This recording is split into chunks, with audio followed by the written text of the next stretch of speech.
I entitled this talk "The Year XXXX," believing that it is possible to think about some kind of horizon. The question that we also a little tackled yesterday.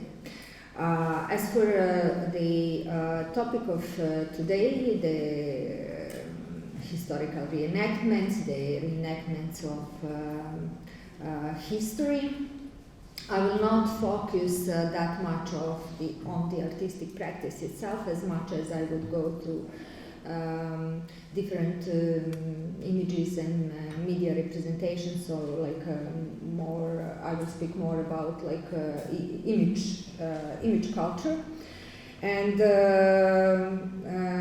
reenactments as a genre actually belong to this kind of image culture or performative culture, being part of either historical pageants or being performed by historical reenactment societies where the topic of battle was prominent and very popular, and I will focus on some militarist, or maybe it's better to say militarist humanist images, and kind of step out of this naturalization of naturalism, actually, of bodily reenactment of the battle where one actually participates.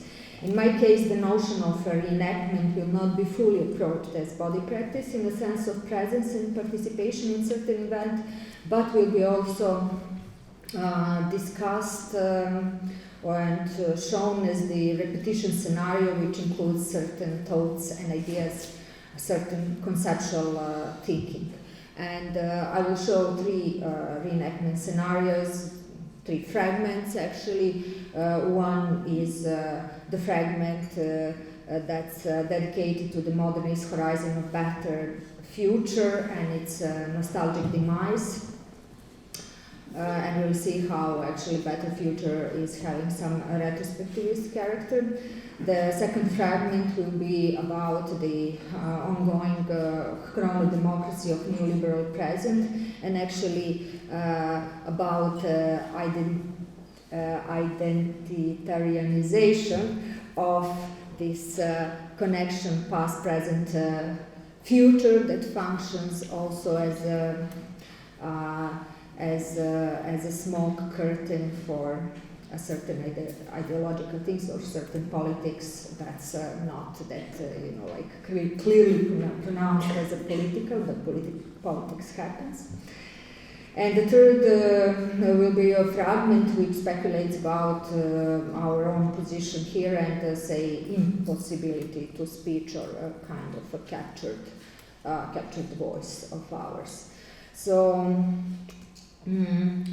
I will start from the image. The image on the screen is Weinbach's memorial to partisan battle being built during at the very beginning of 80s, which is ruined in the Yugoslav wars in the 90s, and currently actually serves as a highest enough point to host the antenna of T-Mobile. It says a lot about how history actually and memory gets utilized and commercialized.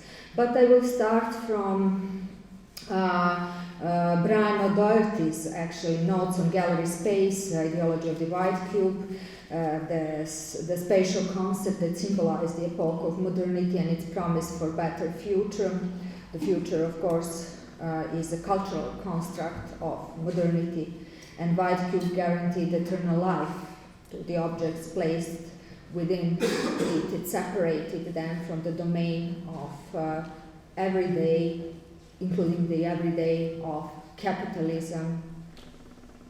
It gave a certain autonomy to art. It was based on a certain history, on romantic and idealist tradition, on humanism. Brian O'Doherty wrote his text on White Cube in 1976, at the moment when the entire structure of modernism and future already collapsed or starting collapsing, and the demise of ideology of White Cube signified the moment where the historical stage was ready to host the neoliberal paradigm of event culture, or what we term today as contemporary art in all its different and experimental formats.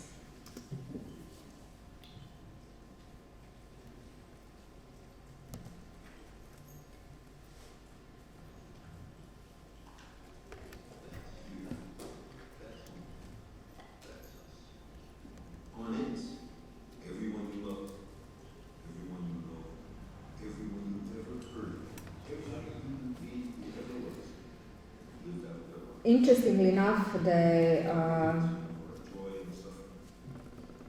ideology of the White Cube, or space for showing images or for showing art, actually the space for showing begins with something that you see in this little film with the narration of Carl Sagan. On page 13, Brian O'Doherty writes, "A recurrent scene in sci-fi movies shows the Earth withdrawing from the spacecraft until it becomes a horizon, a beach ball, a grapefruit, a golf ball, a star. With the changes in scale, responses slide from the particular to the general. The individual is replaced by the race, and we are a pushover for the race. A mortal biped, or tangle of them, spread around below like a rug. From a certain height, people are generally good. Vertical distance encourages this generosity. Horizontality doesn't seem to have the same moral virtue. Faraway figures may be approaching, and we anticipate the insecurities of encounter. Life is horizontal, just one thing after another, a conveyor belt shuffling us toward the horizon. But history, the view from departing spacecraft, is different. As the scale changes, layers of time are superimposed, and through them we project perspectives with which to recover and correct the past. All of us are sure that the glut of history, rumor, and evidence we call the modernist tradition is being circumscribed by a horizon. Looking down, we see more clearly its laws of progress, its armature hammered out of idealist philosophy, its military metaphors of advance and conquest. What a sight it is, or was. So seeing the future with a mental or conceptual eye assumes the existence of an utopian horizon, or it's interesting how the context of visual arts translates this sight into spatial dimension of a projective gaze, of a perspective as symbolic form, as Erwin Panofsky writes about in 1970s. So without the utopian horizon, or maybe better to say, without the communist utopian horizon, the future does not exist. I will show a speculative exhibition scenario of art in space, or the story of humankind that reenacts the logic of this gaze that Doherty describes as recurrent scene in sci-fi movies, showing the Earth withdrawing from a spacecraft until it becomes a horizon, a beach ball, a grapefruit, a golf ball, a star. It's a pioneer plaque attached to spaceships Pioneer 10 and 11 launched in space in 1972-3 as a part of NASA experiments, an archive about the existence of intelligent life in space. It's rather small gold-plated objects with a picture engraved into it, certainly not artistically elaborate picture, and which meant to show that intelligent life exists in space, to show its culture and its location in the universe. So it's like a white cube in space, actually speaking about the humanity. The message was sent to the potential extraterrestrial intelligence, which is a kind of foreseen audience for this exhibition concept. And later, the image was repeated on the Voyager Golden Record, launched in 1977, so the year after Brian O'Doherty published for the first time his text in the Art Forum on White Cube and ideology of the White Cube. So with the Voyager spacecraft, which also contained the record enriched with video and audio information about the humanity. And here we see the young Carl Sagan proudly holding the Pioneer plaque. The plaque was actually designed by Carl Sagan and Frank Drake, who provided the concepts, while the artistic direction was headed by Sagan's then wife, Linda Salzman Sagan. And the idea was to present to whoever finds these images who we are, more precisely how we look, I think we humans now in this case, where exactly we could be found, and show off a bit to demonstrate that we already and on our own merits conquer the secrets of the atom and of the universe. So, given the fact that actually Pioneer 10 is heading the constellation of, it will mean you not much if I say the star Aldebaran, which is currently located at a distance about 68 light years, while Voyager 1 on the both spacecrafts, the plaque is attached, became probably sometimes in 2012 the first human-made spacecraft that crossed the heliopause, that is to leave the solar system, and the first human object which entered interstellar space. And we can observe this as the first exhibition in space, or the first exhibition artifact in space. The language, the pictorial representation, crosses the artistic language or image representation with mathematical and astrophysical formula. And what's interesting is that the message is sent in the format of image, and telling by images are historically termed as Biblia Pauperum, that is the book, the telling to the poor with spirit to the illiterate. If we read the image, the way it's constructed, its methodology of telling is similar to the concept also developed by Erwin Panofsky of the realism, which hides secret symbolism, or the method that he actually developed on observing the paintings in Netherlands, the so-called iconographic method, and for which he used the phrase of disguised symbolism existing under the apparent realism, and the image is precisely structured according to iconographic model of reading the surface that is floating on the surface and deciphering the code by interconnecting the fragments of composition. So we see basically a little behind the figures. We see the spacecraft. We see how the spacecraft looked alike. So we see what these two figures in the front, what did they made, what did they constructed, what did they make. And human figures or self-representation shows the entire limit of modernist thinking forward in terms of inclusion and exclusion from the humanity. It shows hegemonic relations in the rights of reaching the horizon of better future. Of course, human on this picture are white, not Asian, not African, but white. They're also naked, which was the subject of debate in certain moments, and of course there is a big difference in the gender representation. The male figure is holder of communication. He's lifting up his hand, saying high, like this is a body sign of greeting. In human narration, it also derives from the past languages, telling this man has no weapons, or this man comes in peace, and where the public was commenting this like humanocentric logic of this high in raising up the hand.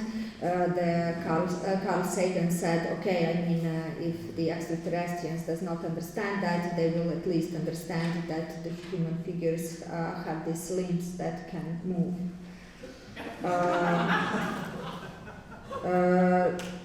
The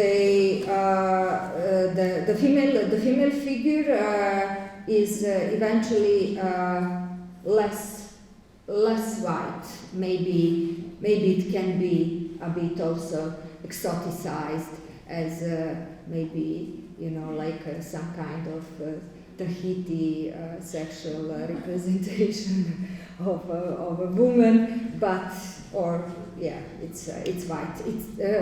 She's naked, but she does not have genitals, so she's literally represented according to this Freudian concept of women that's liking phallus. And the censorship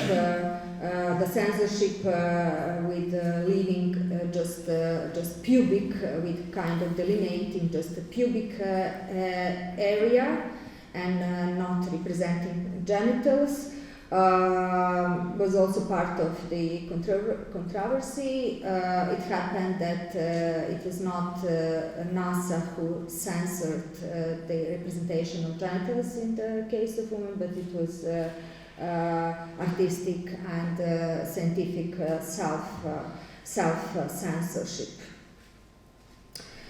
In the upper part, we see also hydrogen atoms, which is the most simple element, first in Mendeleev's periodic table, which shows to the extraterrestrial intelligence our knowledge about atom, or our knowledge about the particle physics, and it also serves as a measurement unit to read other things in the plaque, because the hydrogen atoms are in the state of hyperfine transition, meaning that they produce the wavelength of the frequency, which is exactly 21.1 centimeters, and which relationally can be connected with other representational details. An example showing that the height of the woman is 168 centimeters. Yeah, so she's neither dwarf nor too high. I mean, also to kind of emphasize all these problems in representation. Oh, I'm always too long. My time is. Yeah. Okay. Maybe I should change the direction. Anyhow, what's important? What's important in this image? Maybe what's the most important in this image is this binary code, which actually is part of this graph, which represents the location of the Earth in space, and actually our solar system can be precisely located by its distance from 14 pulsars. The pulsars are weird little stars that beam radiation in regular periods, so it can be easily located through the famous in sci-fi literature and film culture triangulation, but the distance of the Earth is presented through vectors coming from 14th pulsars, which probably signifies this welcoming path for the future civilization. And then under the image, on this bar down, there are 9 planets. Okay, at the time Pluto was considered to be a planet. The image says basically this is who we are, the humans. This is what we made, and we are here, and we rule this place. But if we pose the question which image is sent into the space, the answer will be that it is definitely the image of the past. The image which was not even the image of the now, of the moment in 77 or 72-3 where image was constructed. So paradoxically, instead of the advent towards the future, we got return into deep past, where the image is being lost in a kind of gravity. So instead of to use this term of the theorist from our Yugoslav region who worked in Canada, Darko Suvin, who talked about also this futurist imagination in terms of cognitive estrangement. Here we find the image of cognitive familiarity, because this image in itself presents the retrospective of the iconography that has been repeated and repeated throughout the history. Like this is who we are, this is what we made, and we rule this place. They present something to extraterrestrial intelligence. Or this is who we are, this is what we made. Hello. The same here. Hello. We come in peace. Or here. This is what we made, and this is where we go. We go towards better future, and some kind of rocky landscape is left behind us. This is where we go. I finished only first part of my talk, but okay, Juju told me it's 5 minutes left, so maybe the next 2 fragments I present for another occasion. Thank you.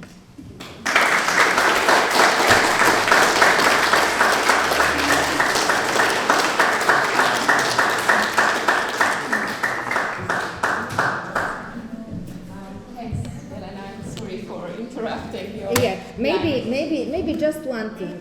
Yeah. Just one thing for yeah, because I wanted actually to turn back to these topics of fascism and the history, and actually the very fact that this silence of fascism, or our kind of uneasiness to say this is fascism, so we have to use these prerogatives of post or neo or something, or say right-wing extremism. I mean, somehow professionally and officially the very word is in a way prohibited. And I wanted, I spoke only 20 minutes. Yeah, this is what my computer says, but we started late. Okay. Yeah. Okay.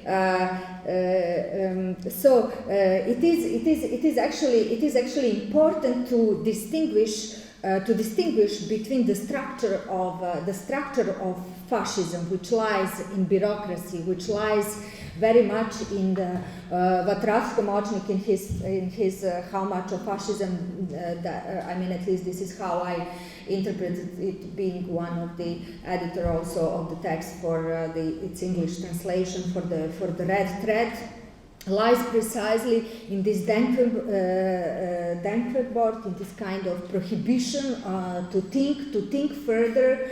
So, as difference from what we spoke about yesterday about communism in terms of deeds, and what Rask also emphasized that we cannot live without communist assumption or without communist horizon, because he assumed every day going out with the trolley with his kid inside it, someone would help him. But also, this is a two-way street. The thinking is very much important. And I will well, maybe Jody mentioned this, that today's problem is also that the people who are powerless are getting even more powerless, in a sense of losing also this horizon of awareness, the feeling of capability that they can do something. It's not the also natural state of things. There are media. There is a culture that influences this kind of thinking that actually, and which is again very much connected with history and with different experience-based history tales, or kind of identity-based history tales, or kind of making funny history, making reality show on history, but losing this consequential, politicized view on history. So for the end, I will show one announcement for the program on the World War I at BBC. It's a fun announcement, though based on numerous stereotypes. But the problem is that the kids learn in school the thing this way, just in a less funny way today. This is the problem.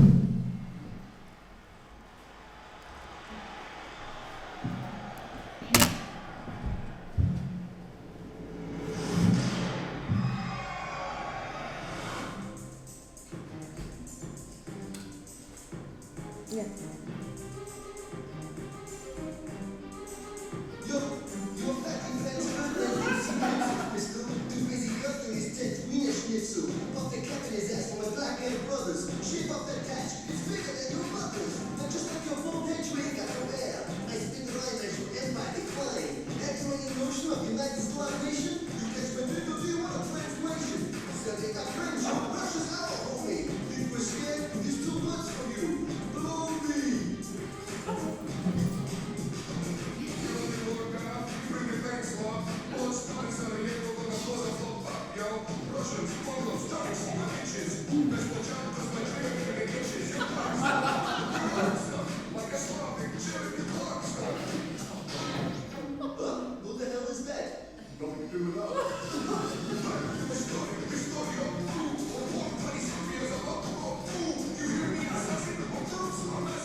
Religion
Nothing can stop this Teutonic advance. Germany will rise again like the past. A glorious empire built to last. Let me tell you this, there's no mystery. Still happens a great deal of now in history. We have the great moment many debates that I need to say a king that's well wanted. We will put choice in what we had even a long their fathers to speaking and brave. Gray.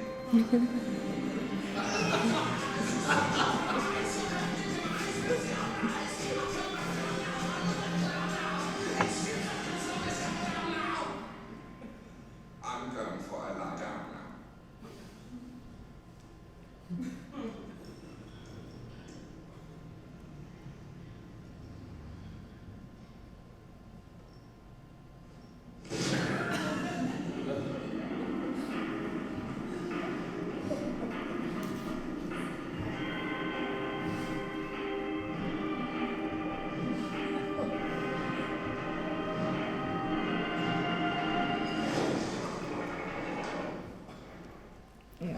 Okay.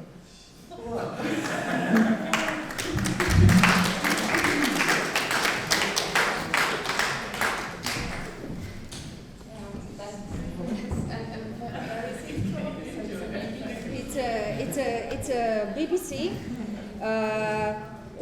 It's a BBC for the very day of assassination of Franz Ferdinand. BBC made a reportage which was actually taking the form of reenactment. So the actual reporters were reporting from Sarajevo as if the event just took place. So the form of reenactment was adopted by media information system in order to kind of guarantee the truth of the very information, which is quite paradoxical. I mean, because sort of like facts are not so much the matter of like interpretation. It is this basic facts. But this is how the stories were told, and of course, I mean the example which I consider more dangerous. These like examples: World War I in color, or World War II in color, or especially this kind of CSA style shows that get into details of Hitler's body, his diseases, etc., etc. So, like as if showing that this kind of dissection of the body of fascism belong or is limited to this certain body. So this is actually folklorization of the fascism, while fascism lies in, as Mochnik wrote, ossified routines of the everyday repetition of these routines. It's a kind of seeping in and from bureaucratic systems, and it's like more silent and folkloristic version of fascism of past wars. So thanks a lot, and we are a bit